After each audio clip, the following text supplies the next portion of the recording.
for the recording to start, and we will then proceed. Thank you so much, Dr. Furi, for starting the recording. Good morning, everybody. And today we're looking at Unit 4, which is assessment of reading. And if you've been part of the previous session, then what we will be talking about will make sense and it will resonate in terms of how it works in practice. And that is what we will be diving into and looking at. And so for this unit, the outcomes are for you to understand the purpose of reading evaluation, because if you understand the purpose, you then are very conscious of the steps that needs to be taken in the process. Also, observe reading behavior and understand its importance, and how that is structured, so that what you look at feeds into the work that you have already done, and the work that will be done by you by the implementation of all of the other assessment tools. And then also explain the purpose of anecdote records and how to record them after conducting a metacognitive interview with a learner, and also conduct a curriculum-based assessment with a learner and record the results in a graph form. And lastly, we will just talk about how to write a report based on your findings. Yes, you are expected to write a report as part of your assignment 4, but it is important to keep in mind that as you assess and as you uncover certain problems, that certain referrals cannot wait until the end of the year, that it needs to take place as the assessment process happens, because the feedback given from the other professionals whom you have made referrals to will influence the final write-up of your assessment process. And so I just actually wanted to start off by laying the foundation and just really looking at the impact of reading disabilities, which is part of the specific learning disorder category, which Dr. Furi spoke on in the previous session. And so a lot of literature has uncovered, and they're quite scattered. It's not really formulated in one space where we can have an overview of what the landscape looks like when it comes to reading disabilities, especially within the South African context. And so all literature uncovers that around 80% plus of learners with learning disabilities really struggle with reading. And understanding how reading works can therefore help just both the general educators within the system, but also special education teachers, to see why these learners have such a hard time learning to read fluently. And so we need to understand that there are obviously a lot of problems that comes with the difficulties of reading. And research has also uncovered that even though a lot of literature is making reference to making use of AI and technology to mitigate the reading problems that we are currently facing. The truth of the matter is that regardless of all of the new inventions that are being established, it is still essential. Reading is still essential for keeping up, especially those who are in the workplace at this point in time. They would understand that reading is essential just for keeping up with job training and staying employed, and as well as for just participating fully in society. And so research has uncovered that that poor reading skills are often linked with school dropouts and unemployment, poverty, and even juvenile delinquency. And many of our biggest educational and societal problems, when we look at literature and we really dive deep and we really dive wide, are closely tied to reading difficulties. And as I said, that regardless of the fact that today we get informed from all kinds of sources, and whether it is from TV, whether it is the internet, whether we are listening to podcasts, reading isn't the only way to learn in the day and time in which we are living in. But still, reading remains a critical skill, right?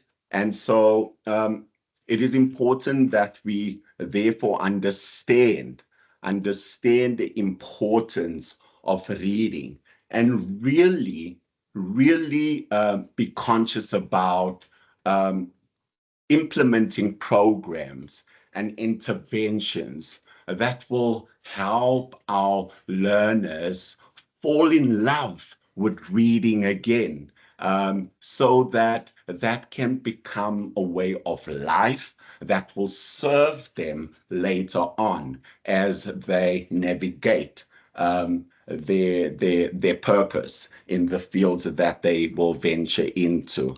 And so reading is quite a critical skill. It is not just about navigating oneself academically, but it is also about fully participating in society and fully being in a place where you are given an opportunity of really achieving your goals, your dreams, and ultimately becoming. So when we think about reading difficulties, it is also important, apart from the contextual factors, um, to be conscious about how we understand reading. And so the cognitive view um, um, really applies to or should apply to our understanding of reading, because from a cognitive psychological perspective, reading is not just about decoding letters. It's about building meaning, and hence I emphasize that the reading is essential for participating fully in society, because that is where we actually build meaning, when we engage with one another. And so this happens through a consistent interaction between the reader and the text, as well as the context in which reading takes place. And so it is important to understand how we understand reading by really having on our cognitive theory glasses when engaging with reading of assessment, and engaging with the case child that you are currently working with. When we look, or when we put on our cognitive theory lenses, what we will see is that there are key ideas from the cognitive view that we really need to be conscious about when we are assessing reading. And the first of that is that reading is constructive. And by that, it means that readers don't just take words, they create meaning based on what they are already knowing. For example, someone who sees the word utilities might think of electricity, unless they already know it's referring to computer programs. But also, when we have our cognitive theory lenses on, what we also see is that reading must be fluent. In other words, recognizing words quickly and automatically is essential. If learners have to stop and sound out every word, they can't really focus on the meaning of the text, because too much energy will be spent trying to pronounce or say the word. And that's why learning to break the code early on is important, and that is why that is done in preschools and in primary levels, so that they can learn to decode words. And then also, when we have our cognitive theory lenses on, what we will also see is that reading is actually strategic. Now, good readers and literature has uncovered that good readers, they adjust their reading style depending on the purpose, the difficulty of the material that is being presented, and how familiar they are with the topic. And so they use strategies like rereading or asking questions when something doesn't make sense. And then we also have reading which requires motivation. Hence, I emphasize cultivating a love for reading. You know, we so good at cultivating a love for technology, because we also use it as a parenting tool. And we forget the old dusty books that used to serve us. And I think we do an injustice to our children by not introducing them to books. I'm looking at the libraries. The libraries are slowly dying a slow death. Children are not gravitating towards libraries in communities anymore, right? And I mean, it, when I grew up, that was a space and a place where young people used to meet each other. And that was a place where there was a lot of buzz and techie movement. And now it looks like the wild, wild west when one passes libraries. And I just think because the love of reading has fallen on the wayside. And so learning to read takes time, of course. And so it isn't an easy process, but it is a process that can be motivated from a very young age. it's easy for struggling learners to just lose interest and give up if they don't have a love for reading. And so that's why it's so important for teachers, for parents, to make reading enjoyable and really meaningful. Meaningful.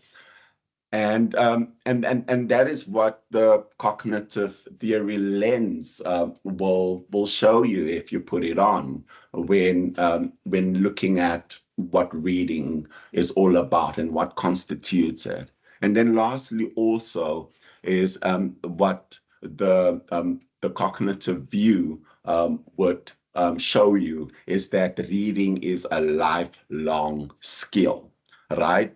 Reading abilities continues to grow over time with practice. So from the start, learners need plenty of chances to read and build their skills. And that is very important, that we create those spaces for our learners. Because many of them perhaps will come from households where they do not have where they do not have access or have the material, or perhaps the parents themselves are not able to read. Therefore, they can't pass down the love of reading. They can perhaps motivate and encourage. And I'm saying that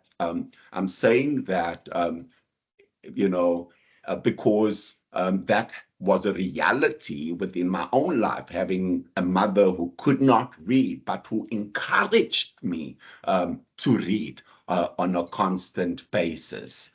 And so, okay, somebody has taken control of the, okay, thank you.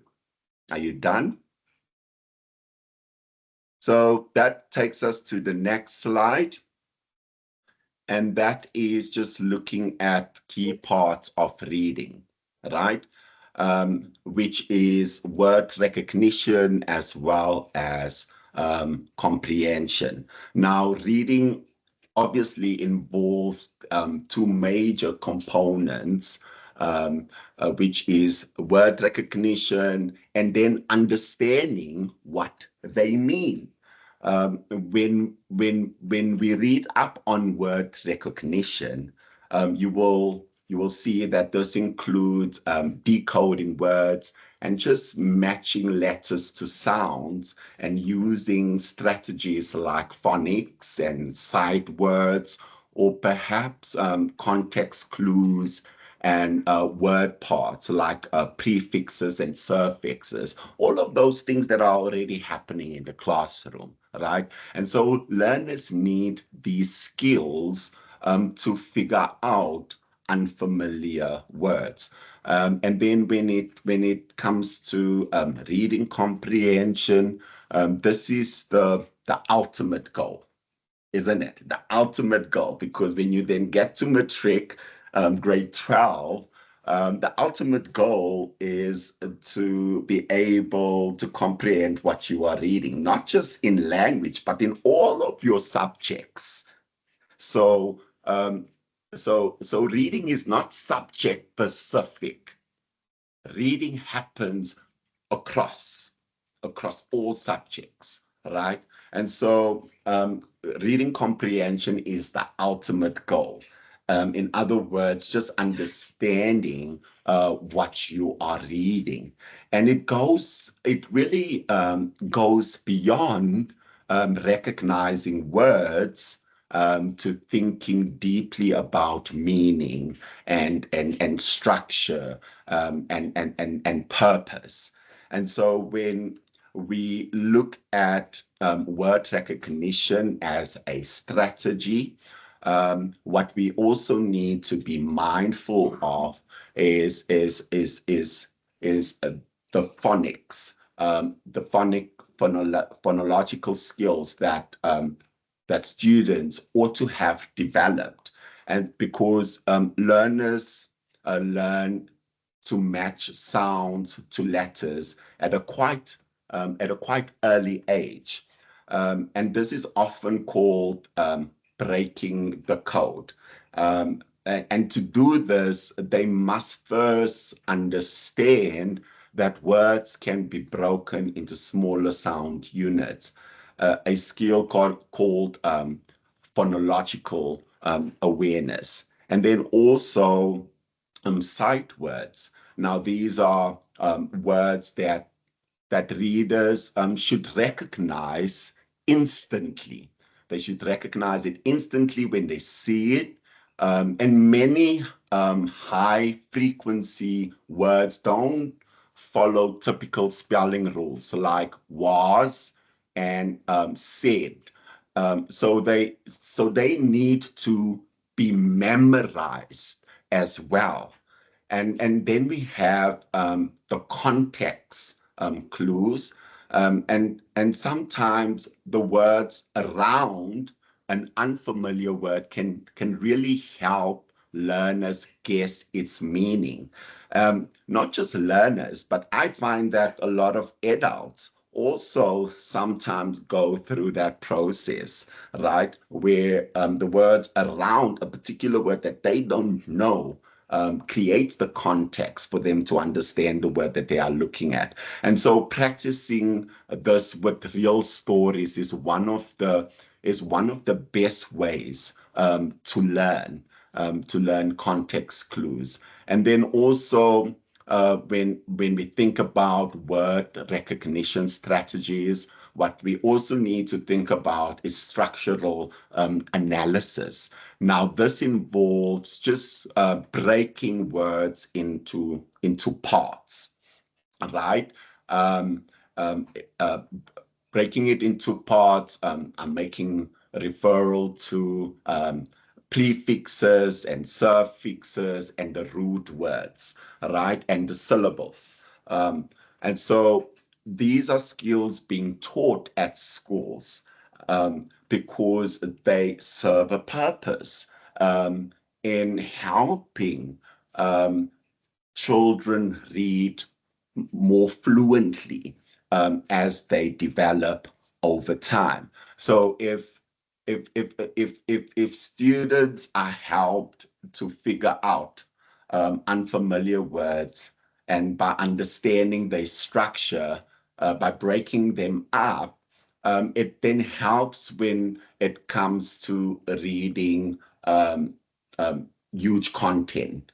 And then also a strategy of word recognition that is part of the skills that are being taught in the classroom, which you as a remedial specialist need to be cognizant of when observing a child. And when you assess the child reading is um, using all of these strategies together, because skilled readers often use multiple strategies all at once.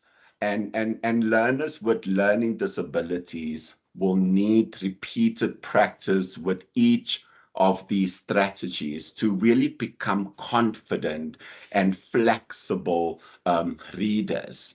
And so as you assess, you keep in mind word recognition strategies that perhaps you as an educator are making use of in your own classroom, or that you are cognizant of, so that you can be aware of perhaps the shortfalls or the challenges, or where the challenges might be for a particular child when it comes to word recognition strategies.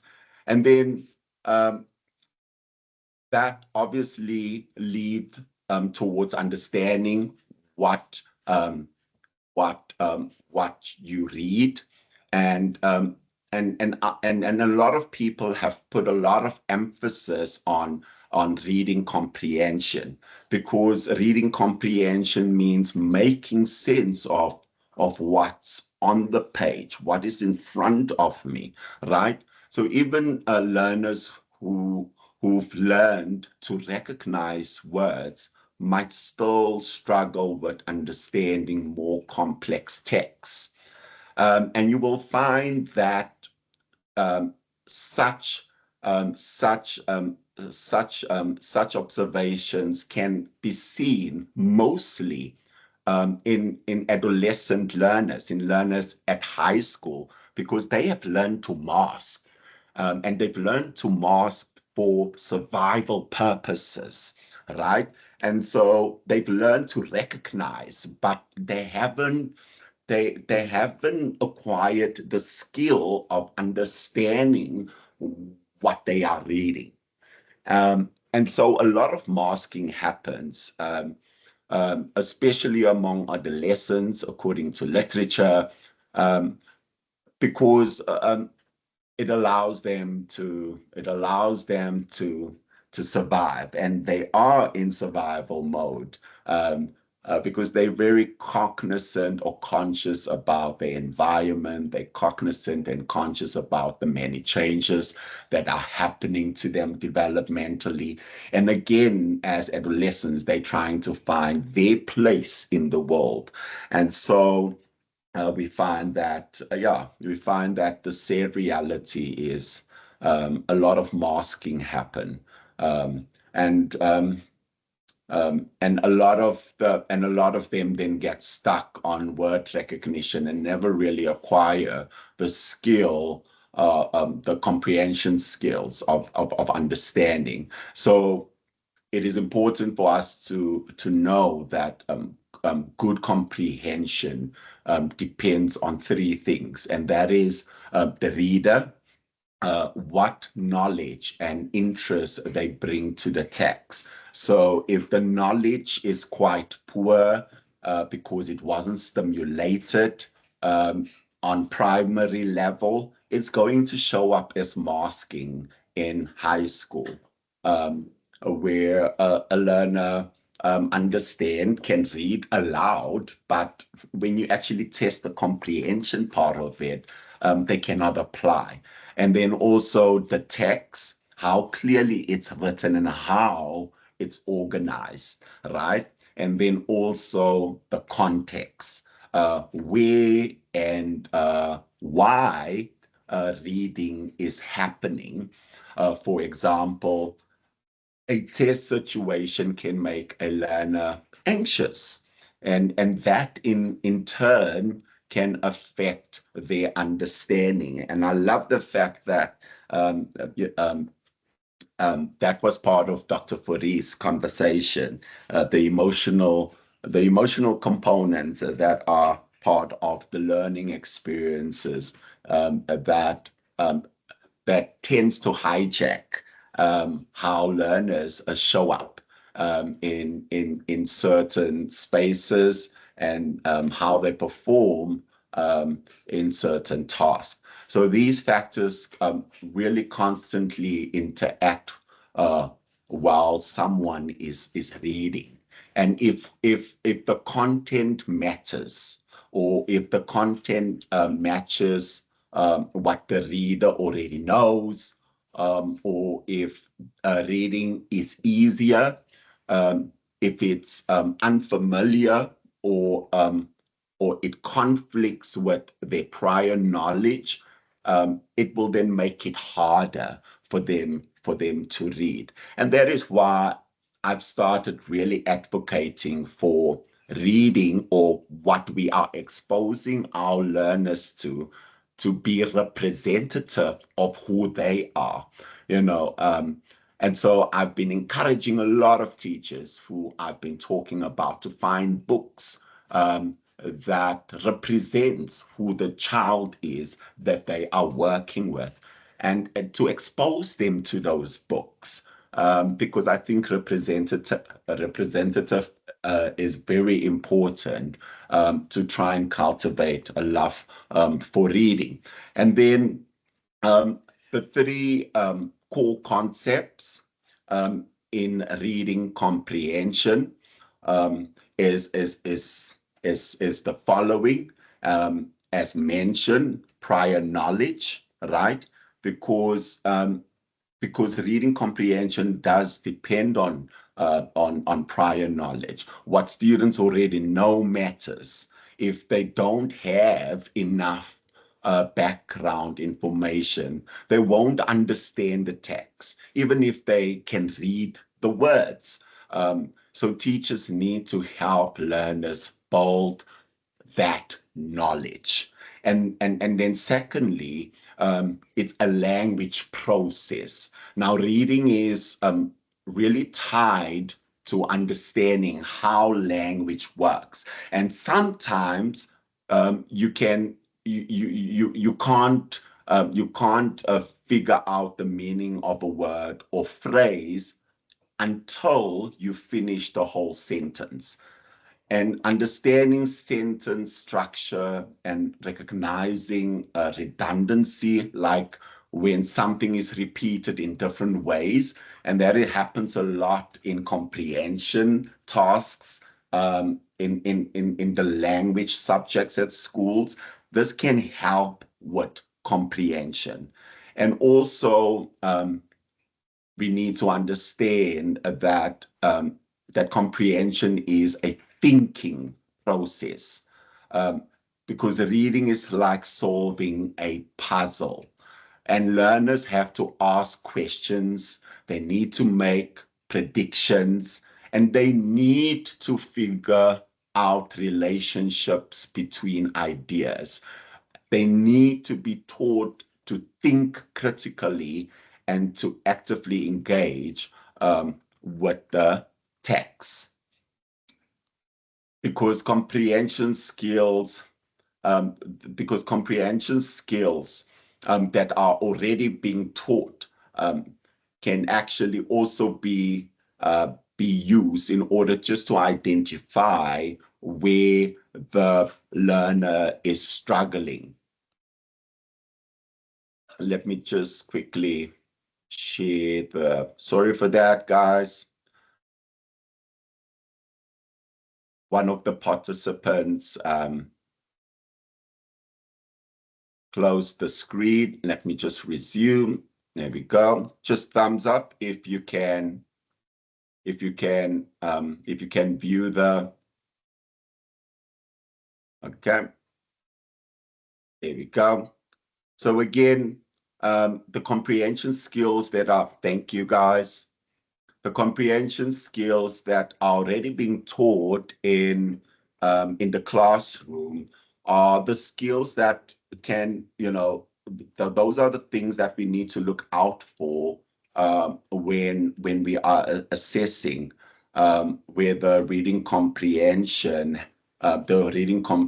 skills have fully developed or is developing, or where the child is in terms of the development of his or her comprehension skills. And one of the comprehension skills that are being taught and that can be used in order just to assess a child's comprehension is just noting the details, right? Picking out specific facts. Can a child pick out specific facts if you perhaps give a comprehension to the child?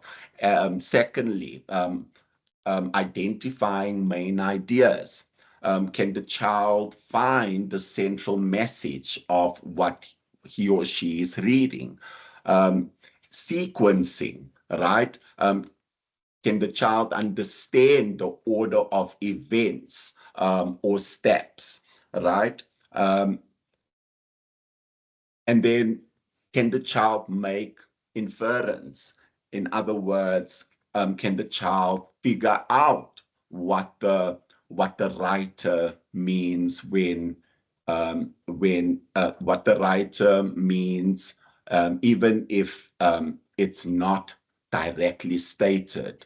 And then also, is the child able to organize ideas, recognizing recognize how ideas relate to each other, and also, is a child able to apply the information?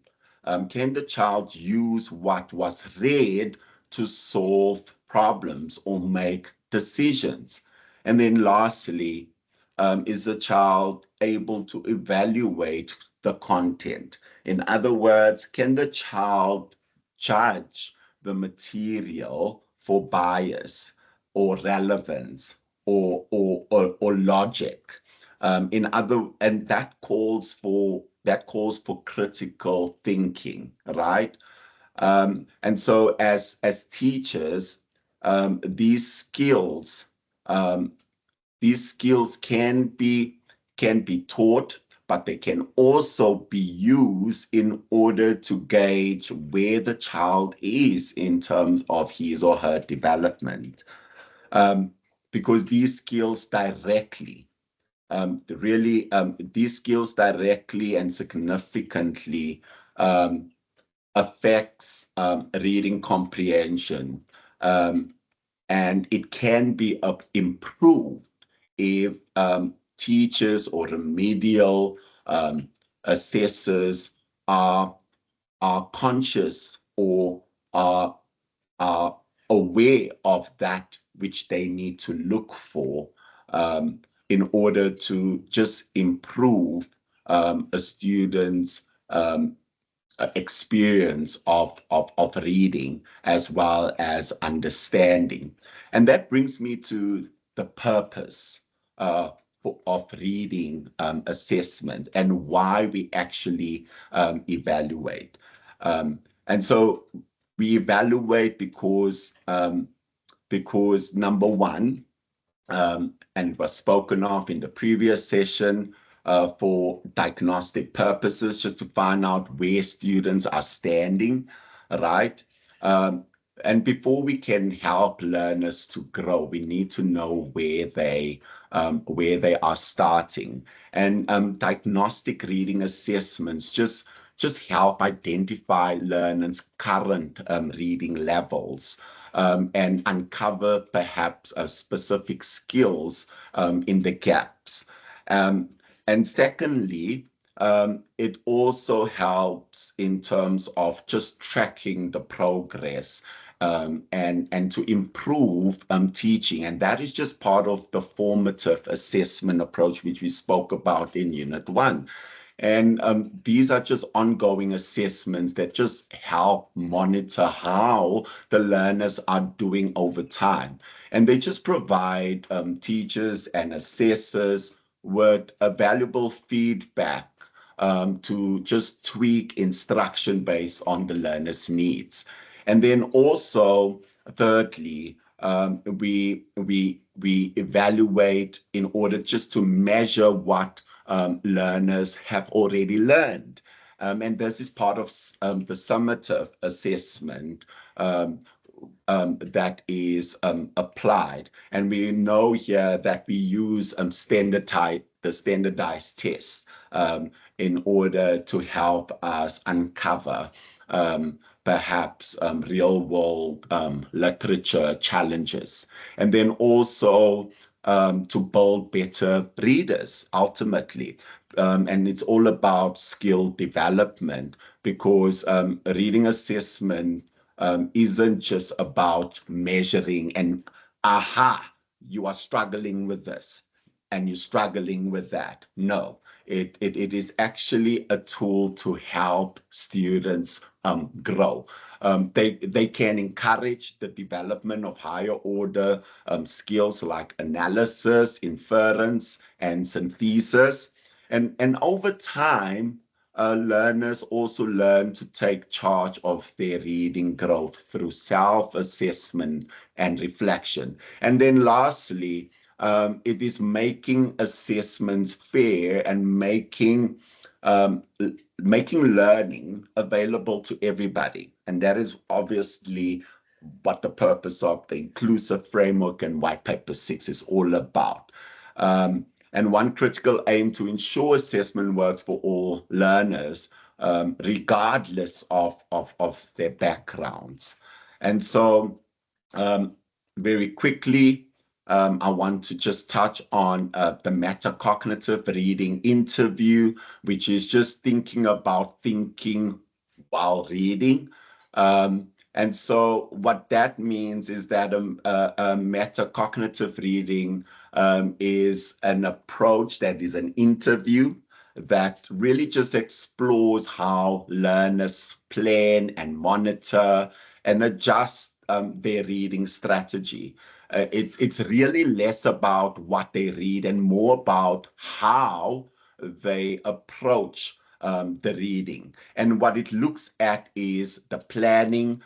Do learners think about their goals before reading? Or monitoring? Are they aware when they don't understand something, right? And then also regulating. Can they adjust their strategy, like rereading or summarizing if they hit a confused section? And so a lot of tools that are used as part of the metacognitive reading interview approach are questionnaires or the survey of reading strategy, and interviews that just help uncover learners' awareness. In other words, as you are assessing, you need to ask questions. You need to engage with the student. Again, I remind you that assessment ought to be should actually follow a therapeutic model. And in other words, as you assess,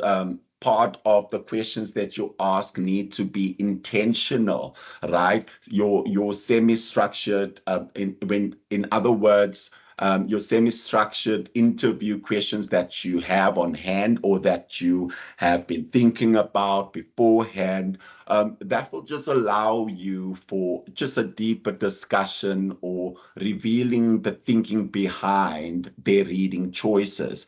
And then also we have the observational records, which is watching reading in action. And this is a conversation that will be part of our conversation until the end of this year, right? Because observational tools are about just documenting how, in this regard, learners read in real time.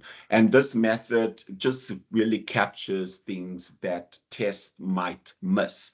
And examples of observation tools that can be made use of is one of them, a commonly used one is running records, where teachers just listen as students read aloud, and they noting the miscues and the errors, which I will be talking on, and the self corrections that the students apply. And then they also have child observation records as well. Now, this is normally used in early childhood settings like preschool, just to gauge how the child has developed. And then there's the checklist, which is just a structured and simple evaluation. And it's a really straightforward tool that just allows you as a teacher just to track various reading skills constantly over time, right? And it is normally used to assess early skills like phonics and phonemic awareness, informal reading inventories that make use of tracking of fluency and comprehension. And there's a lot of these out there, but you have been provided with the tools necessary. And then we also have the rating scales. Now you do find different types of rating scales. You find the holistic one, or you find the analytic one. Now the holistic one is it's one overall score. In other words, how well the learner reads a passage overall. And then we have the analytic rating scales that just really break performances into different components or different parts, such as fluency, expression, and accuracy. And then we also have anecdotal records. This is just basically telling the story behind the numbers. And this is all about just capturing the nuances that numbers miss, like a learner's engagement, problem-solving strategy, or emotional response, perhaps to a text. However, research has uncovered that this is quite time-consuming and quite subjective as well, but it is best used alongside other tools to just really give a full picture. And then also we have the curriculum-based measurements or the curriculum-based assessment, which is all about just reading what within the curriculum that has been provided. And so over here, what the key features are is just looking at learners reading aloud and their speed and their accuracy and measuring that, because this will give a quick sense of the reading level and the progress that they are perhaps making within the grade that they are in. And then we have miscues or error analysis. And this is done, as I mentioned before as well, this is done as part and parcel of other approaches that have been spoken of as well. And over here, you analyze the type of errors that the student make, and it also will help you just pinpoint what they need help with. For example, the type of errors or the miscues could be phonological, where they misread similar sounding words. For example, cat and cap. Um, um, some other type of errors could include syntactic errors, where they make grammar mistakes. For example, instead of saying he goes, they say he go. And then also semantic errors, where they use the wrong meaning of the word. Instead of using happy, they will use sad. And also the omissioning and the additions of words, where they're skipping or they're adding words. Now, it is important that I emphasize that not all errors are equal or miscues are equal, because a word substitution that keeps the meaning. For example, if somebody, instead of saying happy, uses joyful, um, might not be a concern. But if the meaning breaks down um, and the comprehension suffers, that is when it becomes a problem. And so when we look at all of these possible approaches and tools that we can apply, and the interconnection of these methods, it really allows you to provide a holistic, a comprehensive, cultural, sensitive, and an instructionally meaningful view of the student's reading ability. In terms of the reading assessments cycle that needs to be followed, because like I mentioned and emphasized in the beginning, that as you are uncovering, referrals ought to take place, because the findings of where you are referring the case child to will help you consolidate a very, very good report at the end of the year. So as you are doing your reading assessment, before your assessment, right? Before you do it with the case child, I want to encourage you to perhaps go through it by yourself, perhaps practice it on someone else until you become comfortable with it. And then when you are confident about applying the tool, then you make use of the tool in order to engage with your case child. And then secondly, during your assessment, it is important that you just guide the learners with helpful strategies like reading the text before tackling questions, or paying attention to sign of confusion or frustration, um, because that will inform what that will inform or will give contextual meaning to your findings. And then also just after the assessment, it is important that you review the results to identify the patterns, that you share the feedback, and that you set goals, and that you adjust the perhaps instructions or the interventions based on what you are learning, and that you make referrals, and that you maintain records for progress monitoring. And then ultimately, when taking all of the information you have gathered, and if it is that you need to make referral to a professional for further investigation, or for a confirmation of perhaps a diagnosis, then it is important that you then use the reading of assessment information to just effectively interpret and write a report on the reading assessment, because that is essential in terms of supporting the learner that you are working with.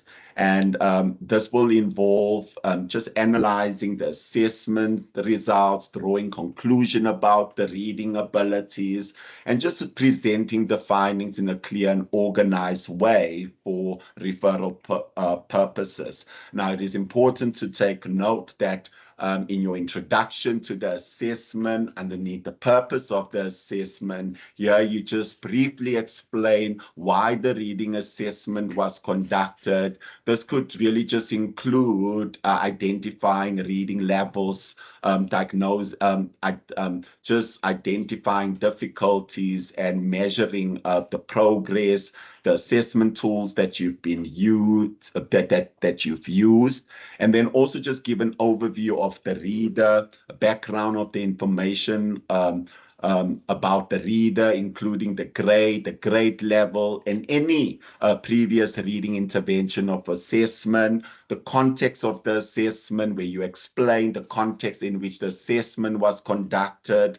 And in terms of results of the assessment, you give both quantitative data as well as qualitative observations that you have gathered. And over here, you present your findings, your overall scores and your findings, but you also include your observations made during this assessment. And then you include, and then you interpret the results, where you just look at the strengths that you have identified, the areas of improvement, as well as the comparative analysis of all of the tests that you have conducted.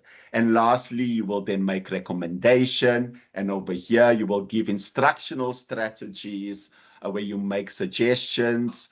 And this can include instructions focused on phonics or vocabulary building of comprehension. And then also your intervention plan for the particular learner. And in your conclusion, you will give a summary of your findings, the next step, and then lastly, the appendices will just be the supporting documents. In other words, if you're referring a student to an educational psychologist because you are concerned about what you are seeing in your findings, the documents that you have completed can be attached as appendices. Yeah. Thank you so much.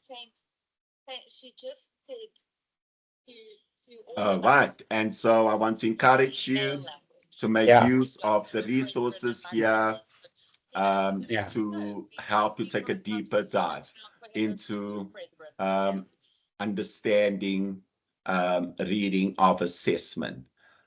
Thank you guys for listening today, and I look forward to engaging with all of the upcoming assessments.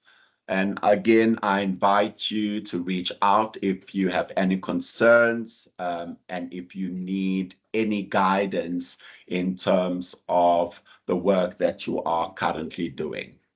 Thank you so much. I have gone over time. It is 10:03.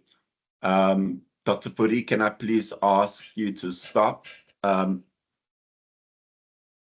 recording?